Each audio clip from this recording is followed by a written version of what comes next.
महादेव की कहानी। जानिए कि आदियोगी शिव को महादेव या सभी देवताओं में सबसे महान के रूप में क्यों जाना जाता है।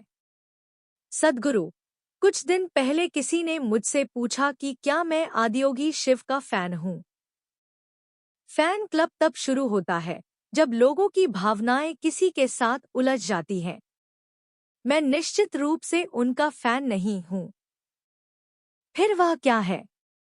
असली चीज कुछ और है, लेकिन फिलहाल मैं आपको तर्क के माध्यम से आपको समझाता हूँ। आखिरकार किसी भी पीढ़ी में किसी इंसान की कद्र उस योगदान के लिए की जाती है जो उसने उस पीढ़ी या आने वाली पीढ़ियों के लिए किया है। इस धरती पर कई शानदार लोग आए हैं जिन्होंने कई मायनों में दूसरे लोगों के जीवन में योगदान दिया है। कोई प्यार की लहर लेकर आया, किसी ने ध्यान की लहर चलाई, कोई और आर्थिक खुशहाली की लहर लेकर आया जो उस समय की जरूरत के मुताबिक था।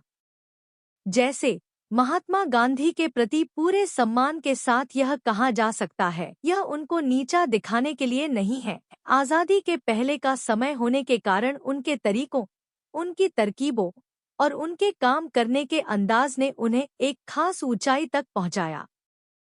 वह सही शख्स थे और उन्होंने उस समय के हिसाब से अद्भुत चीजें की, लेकिन वह हमेशा प्रासंगिक नहीं होंगे। या मार्टिन लूथर किंग की बात करें तो उन दिनों भेदभाव था, इसलिए वह बहुत महत्वपूर्ण थे, लेकिन अगर समाज में ऐसी कोई समस्या नहीं होती तो वह सिर्फ एक साधारण इंसान होते। अगर आप इतिहास में वापस जाएं, तो बहुत से महापुरुष रहे हैं, लेकिन वे काफी हद तक समय की उथल-पुथल, समय की जरूरत या उस समय एक तरह का भ्रष्टाचार फैला होने के कारण महत्वपूर्ण थे। अगर आप गौतम बुद्ध को देखें, समाज उस समय कर्मकांडों में इतना लिपटा हुआ था कि जब उन्होंने बिना किसी कर्मकांड के एक आध्यात्मिक प्रक्रिया शुरू की तो वह तत्काल लोकप्रिय हो गया। अगर इस समाज में बहुत कर्मकांड नहीं होते तो उसमें कोई नयापन नहीं होता और वह इतना महत्वपूर्ण नहीं होता। कई मायनों में कृष्ण बहुत महत्वपूर्ण थे, लेकिन फिर भी अगर उस समाज में कोई संघर्ष नहीं होता, अगर पांडवों और कौरवों के बीच कोई लड़ाई नहीं होती, तो वह सिर्फ अपने आसपास की जगहों पर प्रभावशाली होते। उनका कद इतना बड़ा नहीं होता।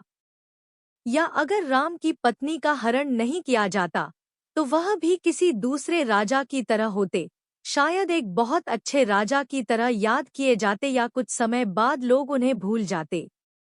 अगर सारा युद्ध न होता और लंका न जलती तो उनका जीवन बहुत महत्वपूर्ण नहीं होता। महादेव की कहानी। आदियोगी या शिव का महत्व यही है, ऐसी कोई घटना नहीं हुई, कोई युद्ध नहीं हुआ, कोई टकराव नहीं हुआ। उन्होंने युग की जरूरतों पर ध्यान नहीं दिया। उन्होंने मानव चेतनता को इस प्रकार से बढ़ाने के साधन और तरीके दिए कि वे हर युग में प्रासंगिक रहें। जब लोग भोजन, प्यार या शांति से वंचित हों और आप उनकी कमी को पूरा करते हैं, तो आप उस समय सबसे महत्वपूर्ण बन सकते हैं। लेकिन जब ऐसा कोई अभाव न हो, तो एक इंसान के लिए सबसे महत्वपूर्ण आखिरकार यह है कि खुद को और ऊपर कैसे उठाएं या खुद को विकसित कैसे करें। हमने सिर्फ उन्हें महादेव की उपाधि दी क्योंकि उनके योगदान के पीछे की बुद्धि, दृष्टि और ज्ञान अद्भुत है। इससे कोई फर्क नहीं पड़ता कि आप कहाँ पैदा हुए, आप किस धर्म, जाति या वर्ग के हैं, आप पुरुष हैं या स्त्री, इन तरीकों का इस्तेमाल हमेशा किया जा सकता है। चाहे लोग उनको भूल जाए, लेकिन उन्हें वही तरीके इस्तेमाल करने होंगे क्योंकि उन्होंने मानव तंत्र के भीतर कुछ भी अछूता नहीं छोड़ा। उन्होंने कोई उपदेश नहीं दिया। उन्होंने उस युग के लिए कोई समाधान नहीं दिया। जब लोग वैसी समस्याएं लेकर उनके पास आए, तो उन्होंने बस अपनी आंखें बंद कर ली और पूरी तरह उदासीन रहे। मनुष्य की प्रकृति को समझने, हर तरह के मनुष्य के लिए एक रास्ता खोजने के अर्थ में यह वाकई एक शाश्वत या हमेशा बना रहने वाला योगदान है। यह उस युग का या उस युग के लिए योगदान नहीं है। सृष्टि का अर्थ है कि जो कुछ नहीं था वह एक दूसरे से मिलकर कुछ बन गया। उन्होंने इस सृष्टि को खोलकर एक शून्य की स्थिति में लाने का तरीका खोजा। आदियोगी को शिव क्यों कहा गया? इसीलिए हमने उन्हें शिव का नाम दिया। इसका अर्थ है वह जो नहीं है। जब वह जो नहीं है कुछ या जो कुछ है बन गया, तो हमने उस आयाम को ब्रह्मा कहा। शिव को यह नाम इसलिए दिया गया क्योंकि उन्होंने एक तरीका, एक विधि बताई, सिर्फ एक नहीं बल्कि हर संभव तरीका बताया कि चरम मुक्ति को कैसे पाए, जिसका अर्थ है कुछ से कुछ नहीं तक जाना।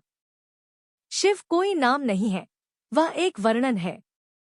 जैसे यह कहना कि कोई डॉक्टर है, वकील है या इंजीनियर है, हम कहते हैं कि वह शिव हैं, जीवन को शून्य बनाने वाले। इसे जीवन के विनाशकर्ता के रूप में थोड़ा गलत समझ लिया गया, लेकिन एक तरह से वह सही है। बात सिर्फ यह है कि जब आप विनाशकर्ता शब्द का इस्तेमाल करते हैं तो लोग उसे कुछ बुरा समझ लेते हैं। अगर किसी ने मुक्तिदाता कहा होता तो उसे अच्छा माना जाता। धीरे धीरे शून्य करने वाला विनाशकर्ता बन गया और लोग यह सोचने लगे कि वह बुरे हैं। आप उन्हें कुछ भी कहिए, उन्हें कोई फर्क नहीं पड़ता। बुद्धिमानी की प्रकृति यही है।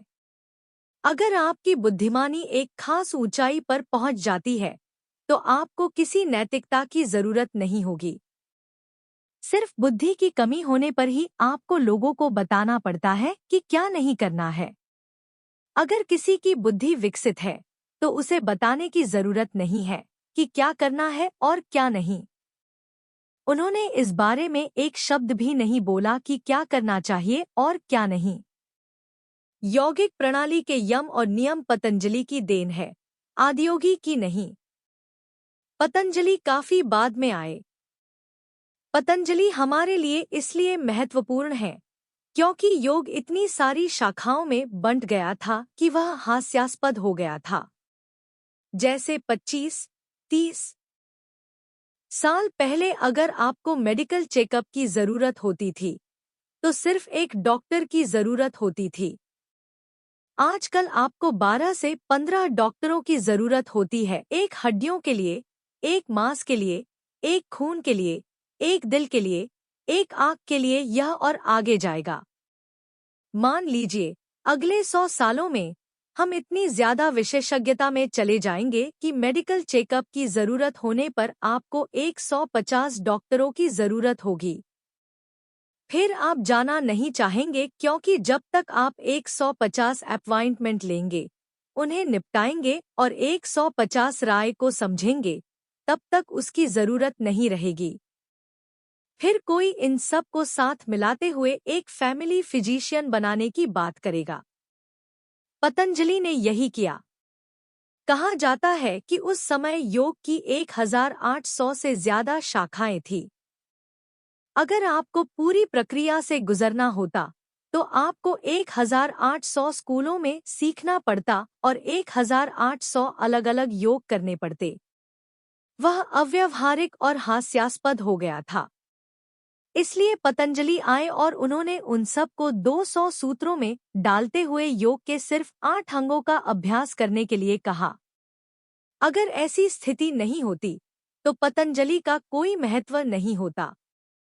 आदियोगी या शिव के साथ यह स्थिति नहीं है, क्योंकि चाहे कोई भी स्थिति हो, वह हमेशा महत्वपूर्ण होते हैं। इसीलिए वह महादेव है।